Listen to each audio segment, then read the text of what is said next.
국민의힘의 내홍은 이 당권파 대 친한계 간의 이른바 징계 내전으로 지금 비화하는 양상인데요.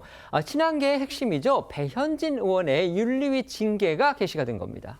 그렇습니다. 이 국민의힘 중앙당 윤리위는 지난 6일 배현진 의원에 대해 징계 절차 개시를 의결했습니다. 배 의원은 당권파로 분류되는 이상규 서울 성북을 당협위원장에 의해 지난달 30일 윤리위에 제소됐는데요. 이 위원장은 이 배 의원이 한동훈 전 대표 제명에 대한 이 서울시 당협위원장 명의 반대 입장문 작성을 주도하며 이 서울시당 전체 의사인 것처럼 왜곡했다고 주장하고 있습니다. 반면 친한계로 분류되는 서울시당 구상찬, 또 송주범, 김근식 수석 부위원장단은 이런 이 위원장의 주장이 사실과 다르다고 입장문을 냈고요. 또 이 지방선거를 앞둔 이 중요한 시점에서 이 서울시당 전 지역의 대의원 선거를 통해 선출된 이 시당 위원장을 흔들어서는 안 된다고 강조했습니다. 중앙당에서 배 의원 징계 절차가 개시된 날 배 의원이 위원장을 맡고 있는 서울시당의 윤리위는요. 보수 유튜버 고성국 씨에 대한 징계 절차에 돌입했습니다.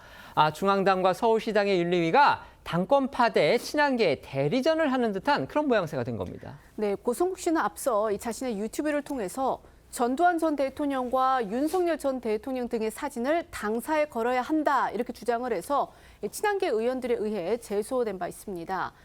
친한계인 김경진 동대문을 이 당협위원장이 이끄는 서울시당 윤리위도요. 지난 6일에 고 씨의 징계 논의에 착수를 했습니다. 다만 당 안팎에선 사실상 서울시당이 이 고성국 씨에 대한 중징계를 결정을 하더라도 중앙당 윤리위나 장동혁 대표가 서울시당 윤리위 결정을 바꿀 수 있기 때문에 배현진 의원 징계만큼 큰 타격은 없을 거다 이런 전망도 나와서 귀추가 주목됩니다.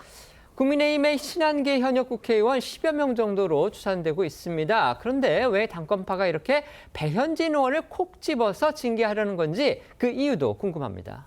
네, 배현진 의원이 지방선거에서 막강한 영향력을 행사하는 서울시당 위원장이기 때문이란 관측이 많습니다. 국민의힘 당원 당규에 따르면 지방선거에서 시도당 공천관리위원회가 기초단체장과 광역의원, 기초의원, 또 비례대표를 공천하는데요. 이 공관위를 추천하는 게 시도당 위원장이라 결국 서울시당 위원장을 맡고 있는 배현진 의원이 지선에서 막강한 영향력을 행사할 수밖에 없는 구조입니다. 만약 중앙당 윤리위가 배 의원에게 당원권 정지 이상의 중징계 결정을 내린다면 지방선거가 얼마 남지 않은 시점에 서울시당 위원장 공석 사태가 발생할 가능성이 커지는 건데요. 당규에 따라 최고위에서 서울시당을 사고시당으로 의결하면 당대표가 직무대행자를 임명할 수 있어 실질적으로 서울시 지방선거 공천권이 친한계에서 당권파로 넘어가는 상황이 벌어질 가능성도 있습니다. 여기에 더해 한동훈 전 대표에 이어 오늘은 그의 최측근인 김종혁 전 최고위원까지 제명이 확정된 것도 국민의힘 내용의 큰 악재가 될 듯합니다. 지난달 26일 당 윤리로부터 탈당 권유 결정을 받았던 김 전 최고위원은요. 10일 이내 탈당 신고서를 제출하지 않아서 윤리위원회 추가 의결 없이 오늘 제명이 확정됐습니다. 한동훈 전 국민의힘 대표 지금은 제명이 돼서 국민의힘 당적을 갖고 있지 않지만요. 어쨌든 지금 국민의힘의 현역 의원들 가운데는 그럼에도 불구하고 한동훈 전 대표를 지지하는 분들이 있습니다. 그중에 대표적인 분이 바로 서울시당 위원장을 맡고 있는 배현진 의원인데 지금 국민의힘 중앙당 윤리위가 배현진 의원에 대한 징계 절차를 개시했습니다. 물론 절차가 개시했다고 해서 징계가 꼭 이루어지는 건 아니지만 어쨌든지 간에 그 이유가 지금 배현진 의원이 서울시당 위원장으로서 한동훈 전 대표 제명에 반대를 했고 또 그것을 밀어붙이는 장동혁 대표에 대해서 비판하는 그런 서울시당 입장을 냈는데 이게 전체 입장을 대변한 게 아니고 배현진 의원이 자신의 생각을 일방적으로 밀어붙였다. 지금 이게 그 윤리위 제소의 사유인 겁니다. 그렇다면 결국 이 징계 절차 그 자체도 결국 당권파와 친한계가 대립하는 그것의 산물이다. 이렇게 볼 수가 있는 겁니다.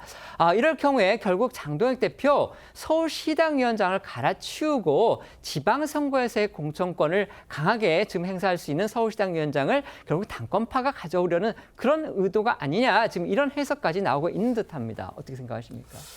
장동혁 대표나 당권파가 마치 이제 한동훈 전 대표만 제명하면 모든 게 끝날 것처럼 그렇게 이야기를 했는데 오히려 문제가 지금 더 확산되고 있는 것 같습니다. 지금 뭐 배현진 의원 징계 문제라든지 김종혁 전 최고에 대한 징계 문제라든지, 그러니까 장외에서는 점점 더 한동훈 전 대표에 대한 어떤 지지세가 커지고 있는데 장동혁 대표는 점점 운동장을 지금 좁게 쓰고 있는 것 같아요. 보통 선거가 있으면 이렇게 뭔가 세를 확장시켜 나가고 또 민심에 부합돼 나가는 게 선거를 치르는 정당의 가장 기본적인 전략입니다. 즉 민심과 당심이 엇박자나게 되면 선거는 패배할 수밖에 없죠.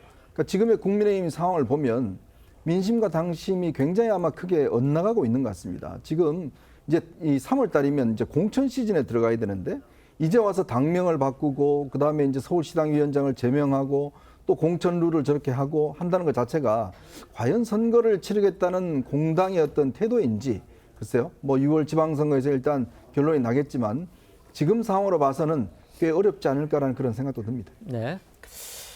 일단 그 지방선거에서 구의원, 시의원들은 사실 정당에서 가장 풀뿌리 하위 조직을 구축하는 데 상당히 큰 의미가 있다고 봅니다. 그렇죠. 그런 차원에서 장동혁 대표로서는 서울시당을 사고시당으로 처리를 해서 사실 이런 풀뿌리 조직을 본인의 조직으로 구축하고 싶은 욕심이 있을 겁니다. 하지만 서울시당 위원장도 선출된 지 얼마 안 된 당직이기 때문에 여기에 대한 부담도 있겠죠. 그래서 이 부담감을 정말로 상쇄시키고 끝까지 밀어붙일지는 두고 볼 일이지만 저는 개인적으로 장동혁 대표가 사고시당으로 지정을 하고 본인이 공천에 유리하게 어떤 위치를 선정하지 않을까 그런 생각을 해봅니다.